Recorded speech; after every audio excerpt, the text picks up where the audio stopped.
2.5 challenging laps to run, the lead crews completing their scheduled service and back on the course. For the chasers, Rhodes had built up a lead of 1 minute and 45 seconds. On this pace, it seems a very difficult task for him to be caught. That said, 160 Ks are still out there, and in this game, anything can happen.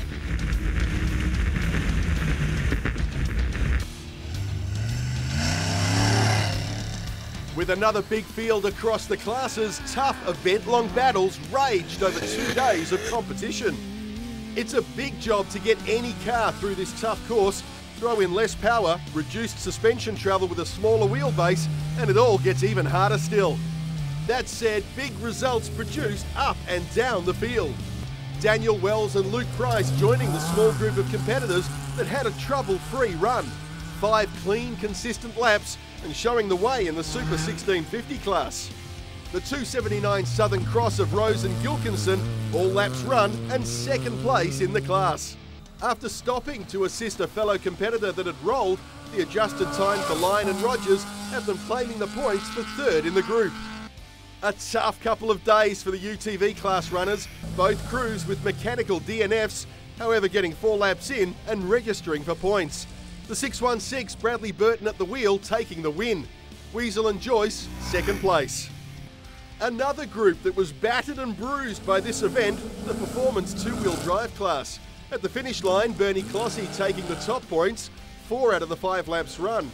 Chris Hardy could only manage 3 laps, losing a wheel on the 4th, enough ground covered to grab second spot. Third in the division going to Dave Smith, another with issues, his in the form of a damaged steering arm. The extreme 4-wheel drive runners faring little better. Kerry Turley and Nav Jonathan Oliver making good all laps and taking the silverware after this toughest of runs. Matthew Dunks' early lead evaporated quickly on Sunday's runs, and finally a gearbox issue resulted in him missing the last lap. His overall time still good for second spot. Owen Ward and Kevy Knott, the 832 machine, only able to get 2 laps in.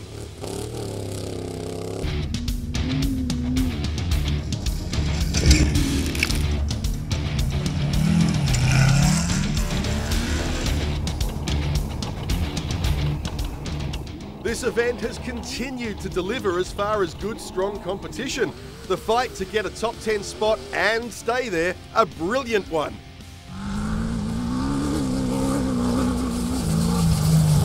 Mark Everly and Jason Corliss up to the task, 10th and 9th respectively.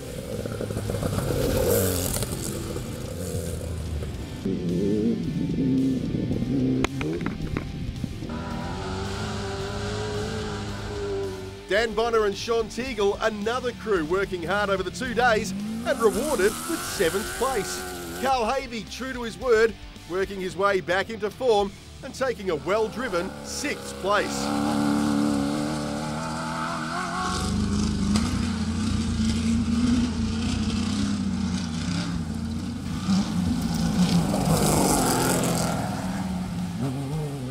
Back to his winning form, Andrew McClellan showing the way in the Pro-lite division. Never really challenged, a clean and trouble-free event, apart from an issue on prologue. Maximum points and a very creditable 8th outright. We've had an excellent day. We've had a faultless run. We had a few dramas yesterday. We got seeded very well, Andy, and Griffiths just put it on again for us. It was a little bit of dust, a little bit of fog this morning, but excellent conditions. Nearly the opposite for the other front-running Pro-lites, with dramas up and down the list. Dale Martin and Adrian Rowe rolling lap 1 on Saturday. A much better day 2, 4 clean laps, pulling back the lost time and grabbing second in the class. The 161 of Brett Smith, another with a bad lap, spoiling his event.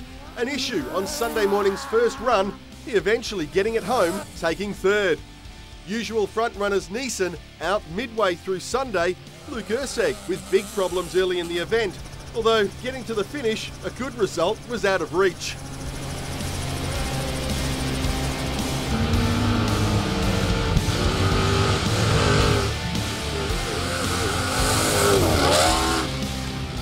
You're certainly a crowd favourite when they see you coming out of the trees, or first of all, should I say, hear you coming out of the trees. You can see everyone stepping forward to get a great look and a great photo. Yeah. It's look, you got to, for the lock diff, you seem to got to keep on the gas, otherwise you it won't turn. So yeah, look, it's just the way the trucks are. You got to keep it in, keep it into it really. And keep into it he did, spectacular as ever, with the result to match. A fine 5th place outright and the top points in the class for Greg Gartner and Nav Jamie Jennings. Second in class to the Queensland night pairing, they were in a huge fight with the Victorian Harrington combination. The two crews swapping lap times across the 2 days. The final margin, just over a minute. A great class battle.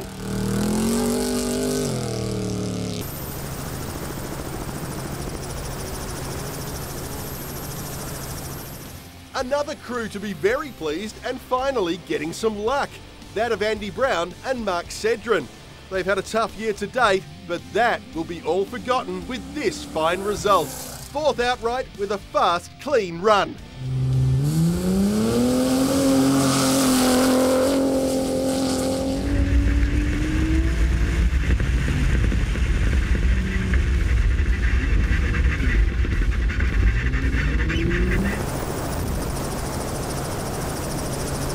Driving with a maturity beyond his years, Jack Rhodes not putting a foot wrong.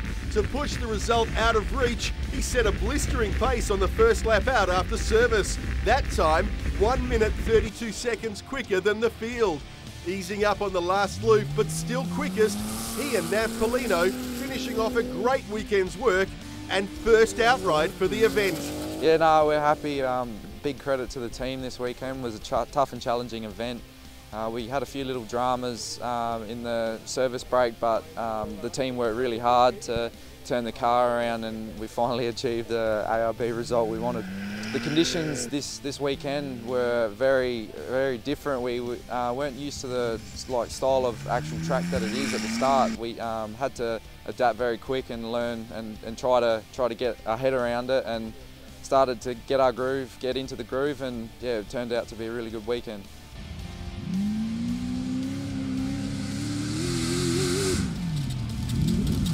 For Andy Ryan, finally an event with no mechanical issues.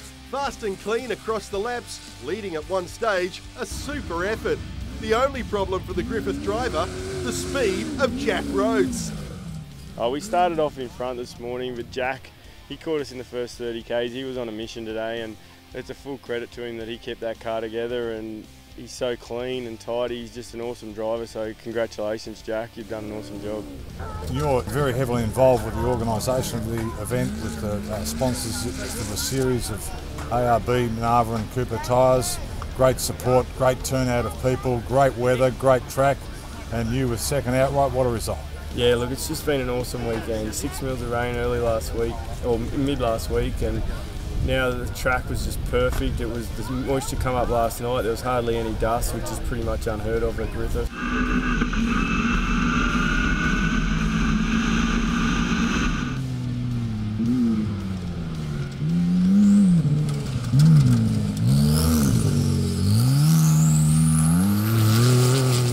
The 42 Jimco of Danny Brown and George Apted, third outright and a bag of series points. Yeah, we had a really good day today. It was the track got pretty brutal towards the end there, and it was a hard day on tyres, and we started the day with the same set we had on at the end, and we're pretty happy. And it was a hard push to keep the other boys honest, but we're happy with how it all turned out. 3 events down and 2 to go in the series. Next on the calendar, north to Queensland and the famous Gundawindi Melon Holes. Another super hard event for the crews. Top action guaranteed.